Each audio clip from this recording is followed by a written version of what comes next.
offered me the choice of contrasting points of view, one of a rich man and one of a poor man.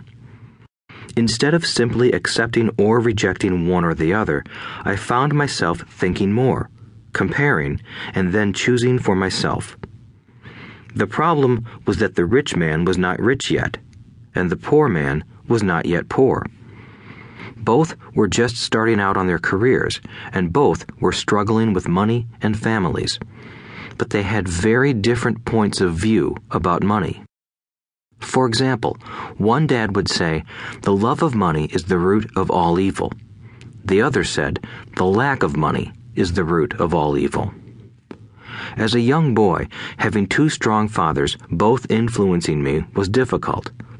I wanted to be a good son and listen, but the two fathers did not say the same things. The contrast in their points of view, particularly about money, was so extreme that I grew curious and intrigued. I began to start thinking for long periods of time about what each was saying. Much of my private time was spent reflecting, asking myself questions such as, "Why does he say that?" and then asking the same question of the other dad's statement. It would have been much easier to simply say, "Yeah, he's right, I agree with that," or to simply reject the point of view by saying, "The old man doesn't know what he's talking about."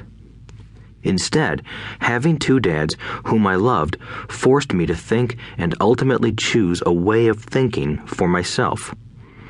As a process, choosing for myself turned out to be much more valuable in the long run than simply accepting or rejecting a single point of view.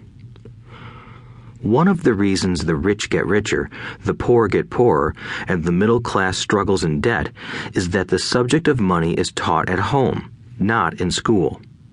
Most of us learn about money from our parents, so what can poor parents tell their child about money? They simply say, "Stay in school and study hard." The child may graduate with excellent grades, but with a poor person's financial programming and mindset. Sadly, money is not taught in schools.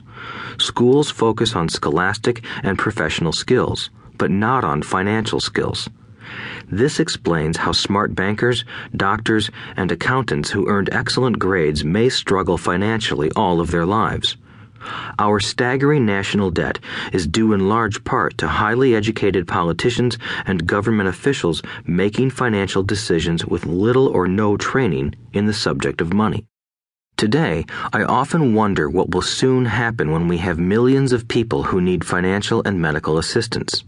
They will be dependent upon their families or the government for financial support. What will happen when Medicare and Social Security run out of money?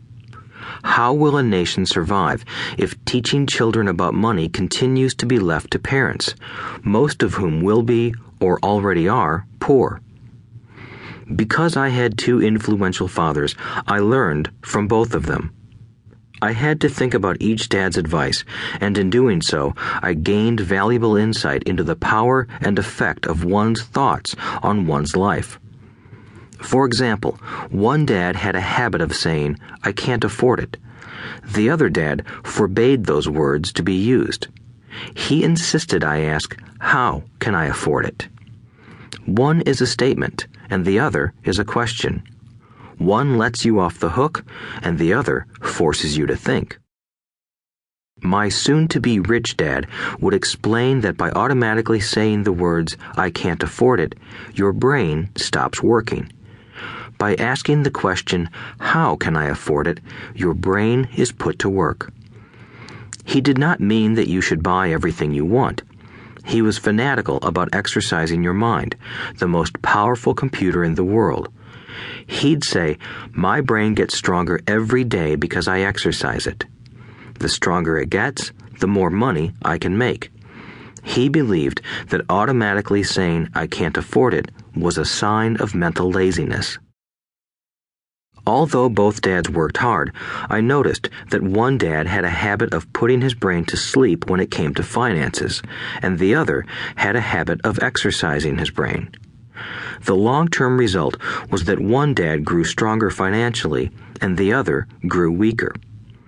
It is not much different from a person who goes to the gym to exercise on a regular basis versus someone who sits on the couch watching television. Proper physical exercise increases your chances for health, and proper mental exercise